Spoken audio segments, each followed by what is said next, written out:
महाभारत में द्यूत क्रीड़ा के समय युधिष्ठिर ने द्रौपदी को दांव पर लगा दिया।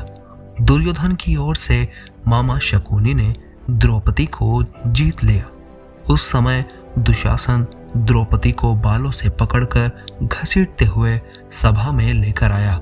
जब वहां द्रौपदी का अपमान हो रहा था, तब भीष्म पितामह, द्रोणाचार्य और विदुर जैसे न्यायकर्ता और महान लोग भी बैठे हुए थे। लेकिन वहां मौजूद सभी बड़े दिग्गज मुंह झुकाए बैठे हुए थे। द्रौपदी को घसीट कर लाया जा रहा था। जब तक भी द्रौपदी को यह भान नहीं था कि मेरा चिरहरण होने वाला है। जब दुशासन से भरी सभा में द्रौपदी की साड़ी उतारने के लिए कहा गया, तब द्रौपदी को इस बात का एहसास हुआ कि संकट बहुत बड़ा है। उस वक्त उन्होंने अपने सबसे प्रिय सखा भगवान श्री कृष्ण का नाम पुकारा। हरि हरि अभयम कृष्णा अभयम। उद्धव गीता या उद्धव भागवत में श्री कृष्ण के सखा उद्धव उनसे इस संबंध में कई सवाल करते हैं। तो आइए जानते हैं श्री कृष्ण और उद्धव के संवाद को। उद्धव कहते हैं, हे कृष्ण, आप पांडवों के सबसे प्रिय मित्र थे। उन्होंने सदा आप पर पूरा भरोसा किया। कृष्ण, आप महान ज्ञानी हैं। आप भूत, वर्तमान और भविष्य के ज्ञाता हैं। किंतु आपने सच्चे मित्र की जो परिभाषा दी है, क्या आपको नहीं लगता है कि आपने उस परिभाषा के अनुसार कार्य नहीं किया है? आपने धर्मराज युधिष्ठिर को जुआ खेलने से रोका नहीं। चलिए ठीक है, आपने उन्हें नहीं रोका, लेकिन आपने भाग्य को भी धर्मराज के पक्ष में नहीं मोड़ा। आप चाहते तो युधिष्ठिर जीत सकते थे। आप कम से कम उन्हें धन, राज्य और यहाँ तक कि खुद को हारने के बाद तो रोक सकते थे। उसके बाद जब उन्होंने अपने भाइयों को दांव पर लगाना शुरू कर दिया, तब तो आप सभा कक्ष में पहुंच सकते थे। आपने वह भी नहीं किया। उसके बाद जब दुर्योधन ने पांडवों को सदैव अच्छी किस्मत वाला बताते हुए द्रौपदी को दांव पर लगाने को प्रेरित किया और जीतने पर हारा हुआ सब कुछ वापस कर देने का लालच दिया, कम से कम तब तो आप हस्तक्षेप कर ही सकते थे। अपनी दिव्य शक्ति के द्वारा आप पासे धर्मराज के अनुकूल कर सकते थे। इसके स्थान पर आपने तब हस्तक्षेप किया जब द्रौपदी लगभग शील खो रही थी। तब आपने उसे वस्त्र देकर द्रौपदी के शील को बचाने का दावा किया। लेकिन आप यह दावा कैसे कर सकते हैं? उसे एक आदमी सभा में घसीट कर लाता है और इतने सारे लोगों के सामने निर्वस्त्र करने के लिए छोड़ देता है। एक महिला का शील क्या बचा? आपने क्या बचाया? अगर आपने संकट के समय में अपनों की सहायता नहीं की, तो आपको आपात बांधव कैसे कहा जा सकता है? बताइए, आपने संकट के समय में सहायता नहीं की तो क्या फायदा? क्या यही धर्म है? इन प्रश्नों को पूछते पूछते उद्धव का गला रुंध जाता है और उनकी आंखों में आंसू आने लगते हैं। भगवान श्री कृष्ण मुस्कुराते हुए कहते हैं, प्रिय उद्धव, यह सृष्टि का नियम है कि विवेकवान ही जीतता है। उस समय दुर्योधन के पास विवेक था, धर्मराज के पास नहीं। यही कारण रहा कि धर्मराज पराजित हुए। दुर्योधन के पास जुआ खेलने के लिए पैसा तो था, धन भी था, लेकिन उसे पासों का खेल खेलना नहीं आता था। इसीलिए उसने अपने मामा शकुनी का द्रुत क्रीड़ा के लिए उपयोग किया। यही विवेक है। धर्मराज भी इसी प्रकार सोच सकते थे और अपने चचेरे भाई से पेशकश कर सकते थे कि उनकी तरफ से मैं खेलूंगा।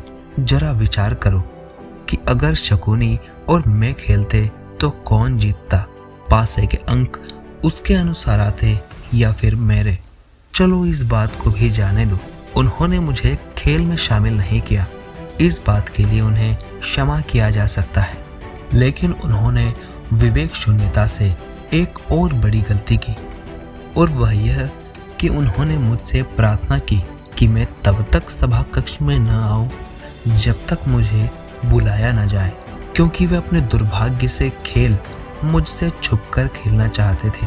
वे नहीं चाहते थे मुझे मालूम पड़े कि वो जुआ खेल रहे हैं। इस प्रकार उन्होंने मुझे अपनी प्रार्थना से बांध दिया। मुझे सभा कक्ष में आने की अनुमति नहीं थी। इसके बाद भी मैं कक्ष के बाहर इंतजार कर रहा था कि कब कोई मुझे बुलाता है। भीम, अर्जुन, नकुल और सहदेव सब मुझे भूल गए, बस अपने भाग्य और दुर्योधन को कोसते रहे। अपने भाई के आदेश पर जब दुशासन द्रौपदी के बाल पकड़कर घसीटता हुआ सभा कक्ष में लाया, द्रौपदी अपने सामर्थ्य के अनुसार जूझती रही, तब भी उसने मुझे नहीं पुकारा। उसकी बुद्धि तब जागृत हुई जब दुशासन ने उसे निर्वस्त्र करना प्रारंभ किया। जब उसने स्वयं पर निर्भरता छोड़कर हरि हरि अभयम कृष्णा अभयम की गुहार लगाई, तब मुझे उसके शील की रक्षा करने का अवसर मिला। जैसे ही मुझे पुकारा गया, मैं अविलंब पहुंच गया। इस स्थिति में मेरी क्या गलती है? उद्धव कहते हैं, कान्हा, आपका स्पष्टीकरण प्रभावशाली अवश्य है, किंतु मुझे पूर्ण संतुष्टि नहीं हुई है। क्या मैं एक और प्रश्न पूछ सकता हूँ? कृष्ण की अनुमति से उद्धव पूछते हैं, इसका अर्थ तो यह हुआ कि आप तभी आएंगे जब आपको बुलाया जाएगा। क्या संकट से घिरे अपने भक्त की मदद करने आप स्वतः नहीं आएंगे? कृष्ण जी मुस्कुराते हुए कहते हैं, उद्धव, इस सृष्टि में हर एक का जीवन उसके स्वयं के कर्म के आधार पर संचालित होता है। ना तो मैं इसे चलाता हूँ और ना ही इसमें कोई हस्तक्षेप करता हूँ। मैं केवल एक साक्षी हूँ। मैं सदैव तुम्हारे नजदीक रहकर जो हो रहा है उसे देखता हूँ। यही ईश्वर का धर्म है। उद्धव कहते हैं, वाह कृष्ण, बहुत अच्छा। तो इसका अर्थ यह हुआ कि आप हमारे समीप खड़े रहकर हमारे सभी दुष्कर्मों का निरीक्षण करते रहेंगे। हम पाप पर पाप करते रहेंगे और आप हमें साक्षी बनकर देखते रहेंगे। आप चाहते हैं कि हम भूल करते रहें, आपकी गठरी बांधते रहें और उसका फल भुगतते रहें। तब कृष्ण जी कहते हैं, उद्धव, तुम शब्दों के गहरे अर्थ को समझो। जब तुम ये समझकर अनुभव कर लोगे कि मैं तुम्हारे समीप साक्षी रूप में हर पल हूं, तो क्या तुम कुछ भी गलत या बुरा कर सकोगे?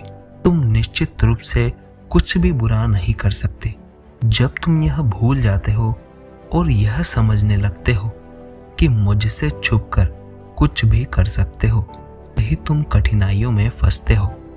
धर्मराज का अज्ञान था कि उसने माना कि वह मेरी जानकारी के बिना जुआ खेल सकता है। अगर उसने यह समझ लिया होता कि मैं प्रत्येक के साथ हर समय साक्षी रूप में उपस्थित हूँ, तो क्या खेल का रूप कुछ और नहीं होता?